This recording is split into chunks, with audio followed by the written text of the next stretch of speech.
What's up, guys? Welcome to episode 33 of the Hive podcast. This episode is going to be quite a bit different than what you're used to seeing. I'm going to be doing this one solo. Dopamine is out of town doing some 4th of July vacation thing, and I didn't want to get a guest for just me, so I figured I'd try one of these solos, see how it went, see what you guys thought, and just change it up a little bit, trying to keep it different. So anyway, a lot of shit went on this week. So competitive Overwatch is out, and that is a lot of fun, kind of frustrating at the same time. I managed to get up to rank 64, which is top 3% of all players, so that feels pretty good. Playing a lot of that. I think I've got like 45 competitive points. You need 300 to get the golden weapon. Playing a lot of Zarya, starting to play some Reaper, probably going to play some Lucio as well. Playing with mainly one or two other people I've found that has given me the best success.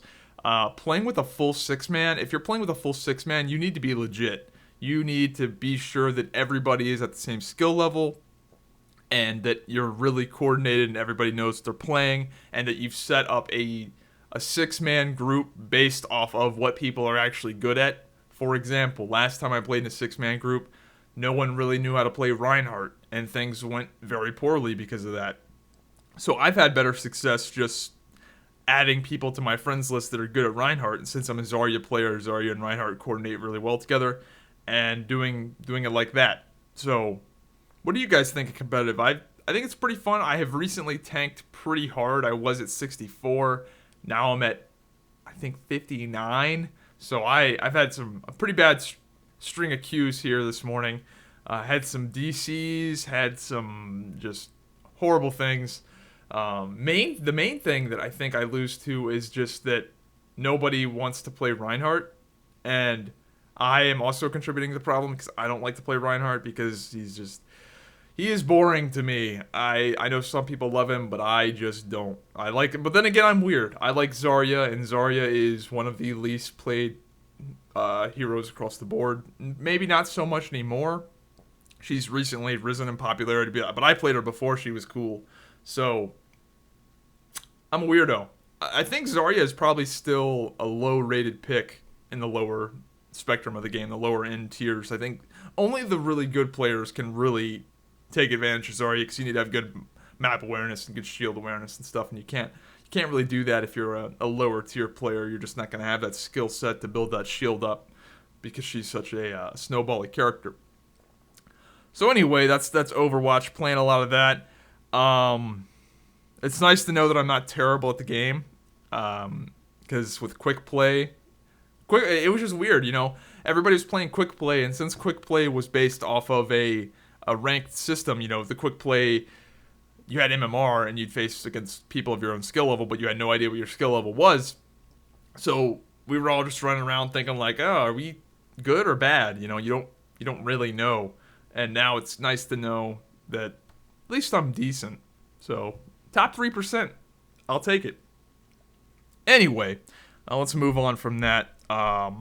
Some drama going down in the CSGO. I was wondering when this was going to happen. I think I talked about this on a really early podcast back with Dante about the CSGO and gambling. I was wondering when that shit was going to bubble over because it really is just getting kids hooked on gambling. And at first, I saw the H3 video about the CSGO gambling and Tmartn and Syndicate, which are two big YouTubers, right? And they're promoting this website, CSGOLotto.com. And I thought the video was just going to be them talking shit like, oh, fuck these guys for promoting this thing that's, getting kids hooked on gambling. It's terrible. Why are they pushing this on their young audience, right? So that's where I thought the video was going to go. And at first, I didn't really care because, whatever. People are going to do what they want to with their money, right? But it turns out it is way better than that. Tmartn and Syndicate actually own the CSGO Lotto website, and they made, Tmartn in particular made a video. He's like, yeah, the guys over at CSGO Lotto gave me some free skins to gamble on their website. I really like this website. It's really cool, and it's my favorite CSGO gambling website. and it turns out he owns the website. So all these like reaction videos of him like winning all this stuff, and people like those two guys like winning $10,000 in CSGO skins could have actually been fake because they own the website. Maybe not, but it definitely is disingenuous when you come off saying, look at this awesome website that I found, and they're not telling people that they directly own the website, which is actually against the law in the United States, against the FCC, right? I don't know. Maybe it's FTC, Federal Trade Commission. FTC, right? Yeah. It's actually against the FTC like laws to not disclose if you own a website and you're doing something similar to what they're doing. So, yeah, that's fun. I wonder if the law is going to catch up with the CSGO stuff, like if digital goods are going to be considered like money, because it is just it's just a loophole, right? If this was money, if this was actual money, it would be legal, but since it's skins and digital items that aren't like an actual currency, it's legal. So, who knows what's going to happen with that? But yeah, I never understood the whole gambling thing. The whole CSGO community around gambling is very weird. There are streamers that's their thing, like skins and boxes and gambling. And you just look on the Twitch section of for CSGO, and a lot of the top streams are doing that. Like a lot of them, and it's like you see it all over Twitter and stuff. It's a big fucking thing. Apparently, $1 billion industry just in gambling CSGO skins, which is insane that it's that much. That must, like, CSGO's a big game, but they must have some whales that just spend so much money, because I just can't believe it's $1 billion industry, and this is not the skins themselves. God knows how much Valve makes off the skins themselves. This is just the websites that are involved in the transactions between other players that are making $2.3 billion. So, holy shit. I wonder what the whole collective is.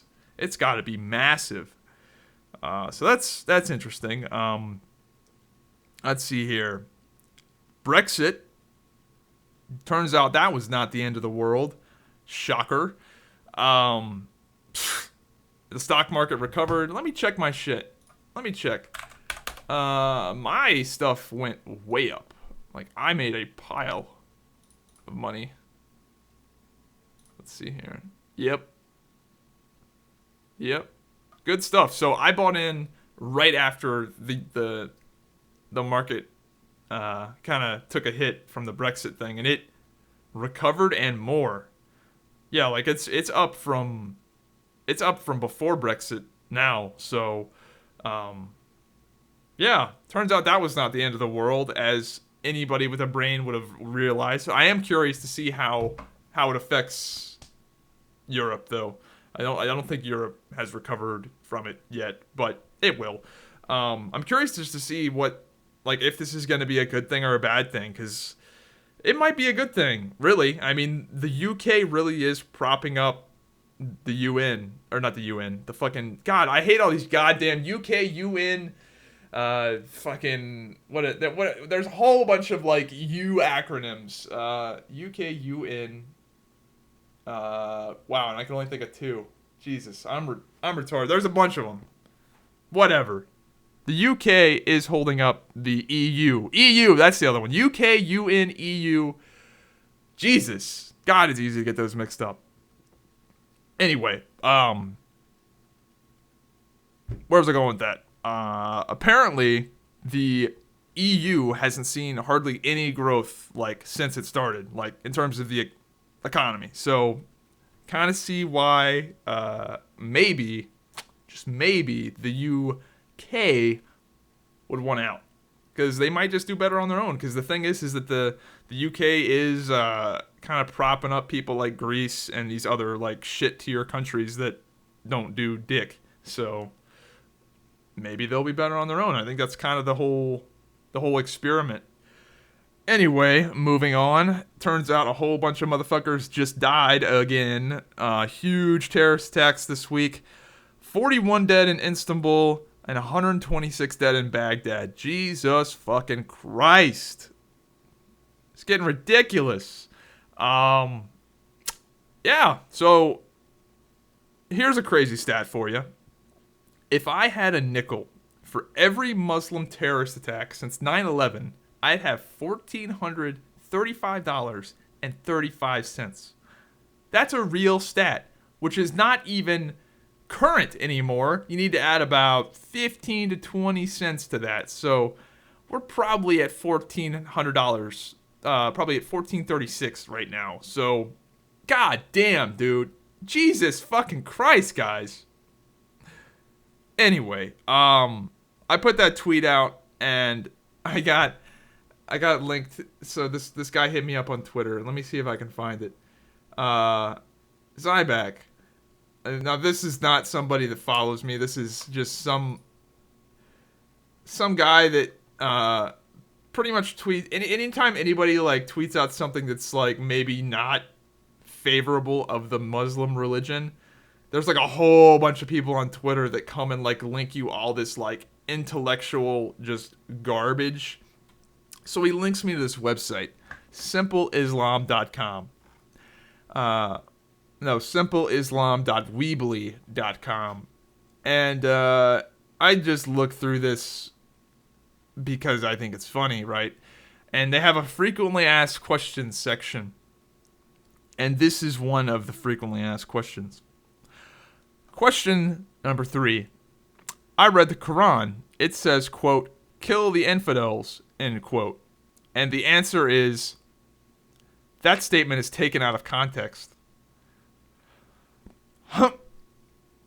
You know, I understand things being taken out of context, but kill the infidels? When the infidels are pretty well defined? Like, kill all the infidels. I just have a hard time believing, like, and I have this issue with the Bible too. Like, and by the way, anytime I talk shit about the Muslim religion, everybody seems to think that I'm like some Christian. No, I'm not religious at all. I'm, what's the word? Anti-theist, where you just hate everything, all religions equally. Well, not equally, but look, let's be real. Some of them are worse than others. Like, the fucking Mormons aren't killing 126 people like every week. So if you look at Mormon terrorist attack, if you had a nickel for every Mormon terrorist attack since 9/11, you'd have way less than $1,500. Way less. So anyway, I get that shit's taken out of context, right? And I have this issue with the Bible too, because the Bible says lots of retarded bullshit. And I gave up on Christianity probably when I was 7 years old.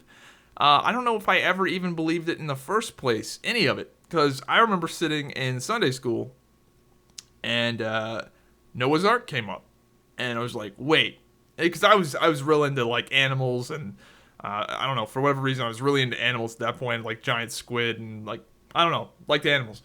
And the story of Noah's Ark, even to a 7-year-old, is fucking absurd. You're telling me that one guy and his small family built a boat got all of the animals on it, all of them, despite the fact that some of them have like crazy living conditions and crazy like things they need to survive, right? Also, the animals eat each other, like many of them are carnivorous. There's a lot of holes. Where did all the water go, right? Where did it all fucking go? The entire planet is flooded, and where did it all go? Maybe there's some explanation for that. Apparently, there have been times of great flooding in the Earth's history, but maybe icebergs and shit melted. I don't know, but still, if the entire planet was flooded, you'd have a lot more fucking water. Anyway, lots of holes in Noah's Ark. I'm not going to get into that. That would be a 1-hour tirade. What else we got here? Trump is leading in one of the national polls. I tweeted that, and some dude, yeah, there's this guy on Twitter that anytime I link something pro-Trump, I think he thinks I'm serious, and he like, I look through his Twitter, and you can quite clearly tell he's like a pro-Hillary guy. But Like I'll like link some Trump meme and he'll be like, "Stick to video games, bro." Like he just like doesn't get it's a joke. Um, and I'll link like like I linked this Trump poll where he's leading 43 to 39, and it is one poll out of like 20 that he's leading. But dude, this guy like went off. He's like bah, bah, bah, bah, bah, bah, bah, bah, and like linked me all this shit like debunking the poll and the history of like this polling company and all this shit. It's like wow, dude. I'm just having a good time over here memeing about Trump. You're coming back at me with a goddamn book report. It's not that serious. Just having fun. Um, Dude, I'm looking at my Twitter right now, and random tweets of mine from like 2014 get favorited by like porn bots. Like I have a tweet that's like streaming some late night Wildstar, and it has been liked by like probably 100+ porn bots. So maybe they have like keyword phrases or something that they search Twitter by and like those because I think the whole idea of that is they put their thumbnail or they put their avatar image as like some super hot chick, and then when some thirsty dude sees that some super hot chick liked their random tweet, they click on the profile and then go to the website or whatever. But I don't do that because that shit's shady as fuck. But I do find it interesting that I'll look through my timeline. I was like, oh, 3 porn bots favorited a tweet of mine from 2014. Interesting. Anyway, I hope this is going well. I can't tell if I'm doing a good job with this whole monologue thing. This might be one of the best podcasts or one of the worst. Hopefully, Dope gets back here next week. What else we got here? I might ramble on about Crowfall for a while. I don't have that many topics this week. Trump, There's a lot of Crowfall shit this week. Whole lot. Sorry, I'm looking at my phone here trying to pick up.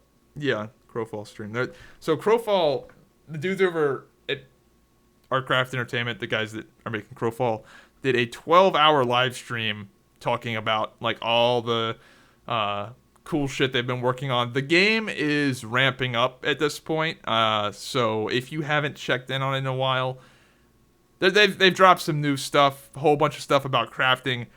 You can kind of just pan through that 12-hour live stream. It's on their Twitch channel. It's Twitch VOD.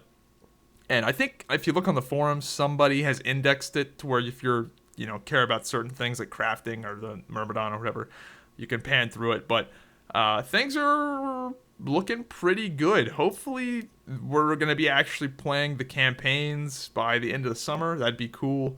I'm very pumped about the Myrmidon, the giant bull man that is a berserker that has like Zarya style mechanics. Very pumped about that. One thing that's really nice is that the US and EU servers are connected. So if you're playing, there's different servers for US and EU, but you can switch in between them. So if I want to play on an EU server one day, then I can do that. I'll have higher latency, but they're not separating it. So if a European friend wants to play with me, it's not a big deal. Probably have about 100 milliseconds more of ping, but it's cool that they're not separating that into strict hard locked regions. What else? They did disciplines. The disciplines are another thing with class variety. Essentially, with what you can do with the disciplines is you get these discipline rune stones, and you can take abilities from other classes. So you can have like a druid spell, like a dumbed down druid spell as a champion or something. So lots of class variety there, and that's not even counting the skill system and all the armor and all the other class customization stuff you can do. I'm really looking forward to that. You're going to be able to do a lot of crazy builds. And the skill tree is like EVE Online. If you're familiar with EVE Online, it is just vast and huge, and it'll take a long time. It's all trained via time. So it's not like one of those things where you need to grind levels. It's just, nope, you just passively train it like an EVE Online. So that's cool. There's a food system in the game, so there's like a survival style play. You can't like starve to death and die, but food is a resource that like you need to keep your character fed, or else you get like a giant debuff that makes you suck shit. So you got more resource management there, and that's a big thing with Crowfall is that the gear breaks. You need to feed your character. Everything has wear and tear on it. Whereas in like a game like WoW or SWTOR or really any MMO, you get a piece of gear and you just have it forever, and if you die, it doesn't matter, and you don't need to feed your character and all that shit. With Crowfall, you're gonna need crafters. You're gonna need, I guess they might have farming at some point, or at least they're gonna have some. They're gonna have cooking, obviously. I don't know if they're gonna have farming or not. I have no idea about that, but you're gonna have like supply lines and stuff, which is pretty cool. I'm interested to see how that's gonna go. Exploration. Oh yeah, they debuted the new like world builder thing, which is pretty cool. It's looking good. Lots of cool stuff from Crowfall. Oh yeah, they also said how big the campaign worlds are gonna be, and they said that the campaign worlds to run from one side of the world to another in a complete straight line without any interruptions from mountains or anything like that would take a couple of hours. So that's a fucking huge world.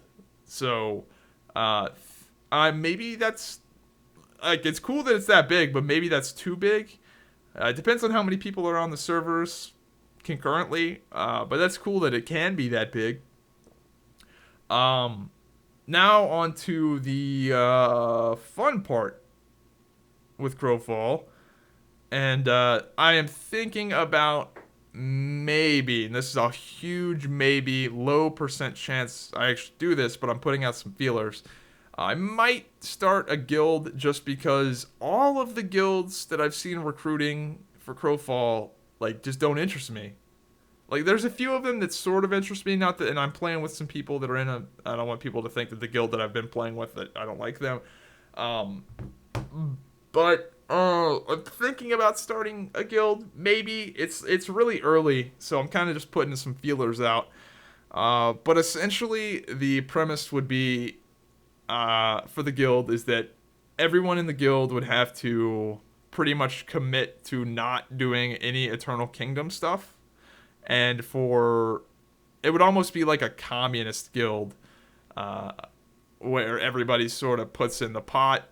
And my idea is to have the guild ranks be based off of, not participation, but contribution. Have the guild ranks based off of contribution, to where the people that are putting the most resources into the pot are the higher ranks, or the people that are the most valuable are the higher ranks. And that's the thing with Crowfall, right? So you need to work together with people to build these giant keeps, like to build like a giant keep in the middle of the world, right? You need everybody to work together and do this thing. And if everybody is selfless, then I feel like you're gonna have a lot of success if everybody really is just putting all their shit into one pile. And if you get everybody in your guild to not do the Eternal Kingdom, so the Eternal Kingdom is basically the thing where you can take some of the stuff from the campaigns outside of the campaigns and bring it back to your personal housing, essentially. But the problem with that is if you have people doing that, then they're not contributing to winning the campaign. So if everybody, like, and since you can visit other people's Eternal Kingdoms, you can kind of check on this and see if people are bullshitting or not. But if everybody said fuck the EKs and put all their effort towards, the campaigns, then I think you'd have a huge advantage. And I'm thinking about starting up a guild based off that premise alone. And maybe that's too hardcore because you're giving up an entire feature of the game, which I think the Eternal Kingdom feature in Crowfall is fucking silly. I think it's kind of just something they're kind of I feel like Crowfall's pretty efficient in what they're building, but I think the Eternal Kingdom thing is kind of pointless. I think it's just something they could almost cut out of the game entirely, but I get why they want it in there. They want it in there to have some persistence. The idea of the Eternal Kingdom is that you're building up something that does last forever, because the whole idea with Crowfall is that everything is decaying, everything is dying, everything really doesn't matter. In a campaign, I mean, you want to win the campaign, right? Because winning is fun. But at the end of the day, you spend 4 to 5 months building up your crazy castle with all this awesome shit, and it's gonna go away. Like when the campaign ends, it's over, reset, everybody starts all over again. And then the idea of the Eternal Kingdom is that you have something that's persistent outside of your character. Obviously, there's not permanent death or anything like that. You don't lose your skills when you die. I think you can lose your discipline runestones and stuff, but that's kind of like that's essentially gear. But you don't lose like your permanent like skill tree skills that you spend, I don't know, a month training. But yeah, so thinking about doing that. What do you guys think? I would need help. Like I would need a good amount of help actually like leading it. And I'm hoping that somebody just jacks my idea and makes the guild and does it the way I want to, and I can just join it and be a little peon. Because I prefer not to lead it just because I know how hard it is to do. And I've got a lot of other stuff I'm doing with my YouTube channel, and I work full time, and I've got the podcast, and I've got other stuff I'm doing. And leading a guild is very time consuming. But I would maybe do it if I had some other people that'd be willing to be like other like leaders, other people helping out in this. So I'm curious if people are interested in that concept of everybody just swearing off the EK, saying, look, if you're in our guild, you don't fucking do that. If we catch you doing it, you're out. It's, all for one and one for all. Anyways, let me know what you think about that. I feel like I could be a decent guild leader just because I've been in some pretty good guilds in the past that have had some good leaders. The Dharmak Tire stuff, Enigma. I've been in lots of like really good guilds and just seen them led well. So I feel like I could reproduce that to a degree, and I think I've got some good ideas with Crowfall. But dude, it's just a lot of time. It's a lot of work, and I would need some help. So yeah, let me know what you think. I think that's about all I'm going to do for this. I know this is going to be a super short podcast, but it's really hard to do these without bouncing off somebody. I thought it was going to be a little longer than this is. I'm looking through my phone here, seeing if there's anything else. 14 I'm looking at my notes from like previous shows. 14 killed in Somalia as well. Jesus fucking Christ. Oh, man. All right, guys. Well, I hope you enjoyed the Zybak monologue. I have no idea how... Dude, Bill Burr does these things solo and goes on for like 2.5 hours. It's fucking crazy. I need somebody to bounce off of. So this might be the worst podcast in Hive Mind history, or the best. Some people might like it, some people might not. Who fucking knows? Hope you guys enjoyed the short little one this week. And hopefully we can get Dope on and a guest. I'd like to get a guest on next week because we haven't had one in a little bit. And I'll see you next time.